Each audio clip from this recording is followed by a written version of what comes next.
Hi friends, welcome back to my channel. അപ്പോൾ ലാലേട്ടൻ്റെ promo നിങ്ങൾ കണ്ടല്ലോ. UK ലക്ഷ്മിക്ക് വയറ് നിറച്ച് കൊടുക്കുന്നുണ്ട്, മസ്താനിക്കും കൊടുക്കുന്നുണ്ട്. ബാക്കിയുള്ളവരെ ഒന്നും കണ്ടിട്ടില്ല. ഇന്നെടുത്തിരിക്കുന്ന വിഷയം നൂറ ആദില വിഷയമാണ്. ആ വിഷയം ഞാൻ വീഡിയോ ചെയ്തിട്ടുണ്ട്, നിങ്ങൾ നേരത്തെ കണ്ടിട്ടുണ്ട്. സോഷ്യൽ മീഡിയയിൽ നല്ല ചർച്ച നടന്ന കാര്യമാണ്. കാര്യം അവർ ലെസ്ബിയനാണ്. നമുക്ക് പലർക്കും നമ്മുടെ മക്കൾ ആ രീതിക്ക് പോയാൽ നമുക്ക് അംഗീകരിക്കാനുള്ള മനസ്സില്ല, നമുക്ക് വിഷമമുള്ള കാര്യം തന്നെയാണ്. എന്നാൽ ആ കുട്ടികൾ ബിഗ് ബോസ് വന്നതിന് ശേഷം നല്ല തറവാട്ടി പിറന്നോളത്തെ സംസ്കാരമൊക്കെ കാണിച്ചിട്ടുണ്ട്, അല്ലാതെ വൃത്തിയായിട്ട വാക്കുകളൊന്നും പറഞ്ഞിട്ടില്ല. ഇപ്പോൾ 1-2 ദിവസമായിട്ട് ആദില അനീഷിനെ പറയാൻ നടക്കുന്നതുകൊണ്ട് നമുക്കൊക്കെ ഒരു ഇറിറ്റേഷൻ ഉണ്ട്.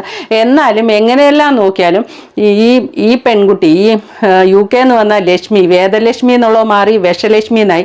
വിഷലക്ഷ്മിയുടെ ആ ചിന്താഗതിയെ നമുക്ക് ആർക്കും ഉൾക്കൊള്ളാൻ പറ്റുന്നില്ല.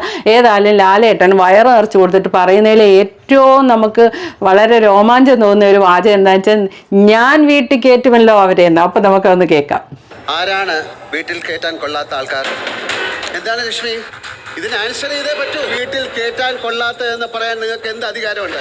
എന്തിനാണ് അവരെ ബുദ്ധിമുട്ടിക്കുന്നത്? ഇപ്പൊ ഇറങ്ങിപ്പോക്കോളൂ, ഷോയിൽ നിന്ന് ഇറങ്ങിപ്പോക്കോളൂ.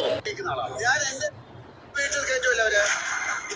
വേദലക്ഷ്മി എന്ന് പറഞ്ഞ വാചകത്തിൽ ഇവളുമാരെ വീട്ടിലും നാട്ടിലും കൊള്ളാത്തെന്നുള്ള അർത്ഥം ഉദ്ദേശിക്കുന്നത്. വീട്ടിൽ കയറ്റാൻ കൊള്ളാത്ത ഇവളുമാരുടെ മൂട് താങ്ങി നടക്കാൻ ഞാൻ അത്ര ഉളുപ്പില്ലാത്തവളല്ല എന്ന് പറയുന്നു. പക്ഷെ ശരിക്കും ഉളുപ്പില്ലാത്തവളാ ലക്ഷ്മി.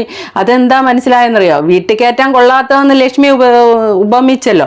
അങ്ങനെയാണ് അവരെ എടുത്ത് വളരെ VIP ആയിട്ടല്ലേ ബിഗ് ബോസ് വെച്ചിരിക്കുന്നത്. അവര് നിൽക്കുന്ന ബിഗ് ബോസ് എന്ന ഹൗസിനുള്ളിൽ ലക്ഷ്മി എന്തിനാ വന്ന് നിൽക്കുന്നത്? അപ്പൊ അതൊരു ഉളുപ്പില്ലായികയല്ലേ? അയ്യേ, ഞാൻ ഇങ്ങനെയുള്ളവരുടെ കൂടെ നിൽക്കുകയല്ല, അല്ലെങ്കിൽ എനിക്കത് അറപ്പാണ്, അല്ലെ ഞാൻ അവരെ അംഗീകരിക്കില്ല എന്ന് പറയണ്ടേ? അവരുള്ള ഈ ഷോയിൽ ലക്ഷ്മി വന്ന് നിന്നിട്ട് അവരെ വീട്ടിൽ കയറ്റാൻ കൊള്ളാത്തടത്ത അവരുടെ മൂട് താങ്ങാൻ ഞാൻ അത്ര ഉളുപ്പില്ലാത്തതാന്നൊക്കെ അവരവിടെ ഇപ്പൊ കിച്ചൺ ഡ്യൂട്ടി കിട്ടി അവരുണ്ടാക്കുന്ന ഭക്ഷണം കഴിക്കേണ്ടി വരികയല്ലേ ലക്ഷ്മി?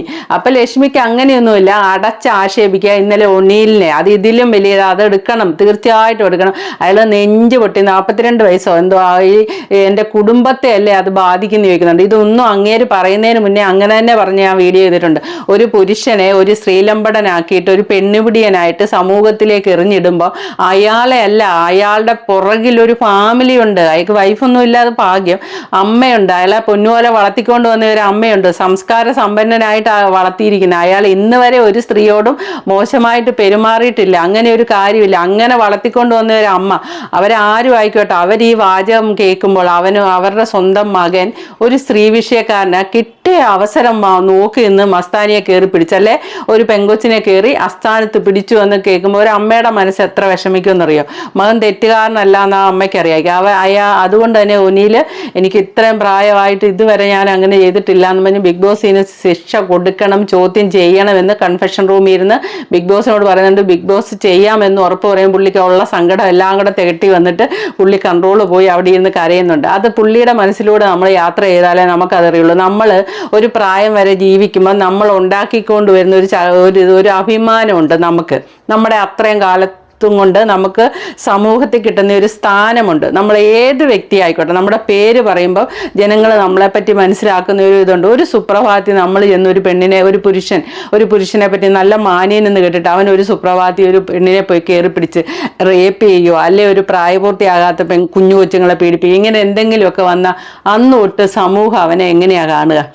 അതായത് അപ്പം 40 വയസ്സ് വരെ ഒരു മനുഷ്യൻ ഉണ്ടാക്കിക്കൊണ്ട് വന്ന ഒരു ഇമേജ് ഉണ്ട്. ആ ഇമേജ് ഒരു സെക്കൻഡ്, സുരേഷ് ഗോപി പറയുന്ന പോലെ ഒരു സെക്കൻഡ് മതി ജീവിതം മാറി മറിയുക എന്ന് പറഞ്ഞാൽ ഒരു സെക്കൻഡ് കൊണ്ട് ജീവിതം മാറി മറി. അങ്ങനെ നമ്മുടെ നാട്ടിൽ കുറേ അധികം സ്ത്രീ സംരക്ഷണ നിയമം എടുത്ത് തലങ്ങും വിലങ്ങും വീശി പുരുഷന്മാരുടെ ലൈഫ് കളഞ്ഞിട്ടുള്ളതുകൊണ്ട് ഏകദേശം ആ ഒരു കാറ്റഗറി പെടുന്നതാണ് ഈ വേദലക്ഷ്മി, വിഷലക്ഷ്മി.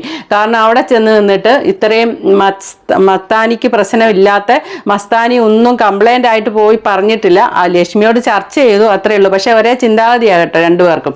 അതിവിടെ ഇന്ന് ലാലേട്ടൻ പ്രൊമോയിൽ പറയുമ്പോൾ നമുക്ക് മനസ്സിലാകുന്നുണ്ട്, ഏകദേശം ഒരേ ചിന്താഗതി. അപ്പം മസ്താനി പറഞ്ഞ വെച്ച് അതങ്ങോട്ട് മൈക്ക് ധരിക്കുക എന്ന് പറഞ്ഞതിന് ശേഷമാണ് വേദലക്ഷ്മി പറഞ്ഞു തുടങ്ങുന്നത്. അതായത് പബ്ലിക്കിൽ എത്തണം. അപ്പം ആ ചെറുക്കനോട്, ആ ഒനീൽ എന്ന ചെറുക്കനോട് ചെയ്തതും പയ്യനോട് ചെയ്തതും ശരിയല്ല, നാളെ അതും ചോദ്യം ചെയ്യണം. പിന്നെ നൂറ ആദില എന്ന് പറയുമ്പോൾ അന്ന് ആദില ആരും ആയിക്കോട്ടെ, ആദിലയുടെ ആ ഒരു മുഖഭാവം ഇങ്ങനെ കരയാൻ വെമ്പുന്ന പോലത്തെ ഒരു രീതിയാണ്. അത്ര ക്രൂര അമ്പായിട്ടാണ് ലക്ഷ്മി ഉപയോഗിച്ച ഭാഷ. അപ്പം ശരിക്കും പറഞ്ഞാൽ ലാലേട്ടൻ സൽമാൻ ഖാനെയൊക്കെ പോലെ ഫ്ലവർ അല്ല ഫയറാന്ന് പറയുന്ന രീതിയിൽ ശരിക്കും ഫയറായി വന്ന ഒരു പ്രൊമോയാണ് വന്നിരിക്കുന്നത്. ഏതായാലും ഇത്രയും കാലം കണ്ടതിൽ അത് അത്യാവശ്യമായിരുന്നു, ജനങ്ങളെല്ലാം ആഗ്രഹിച്ച ഒരു കാര്യമാണ്.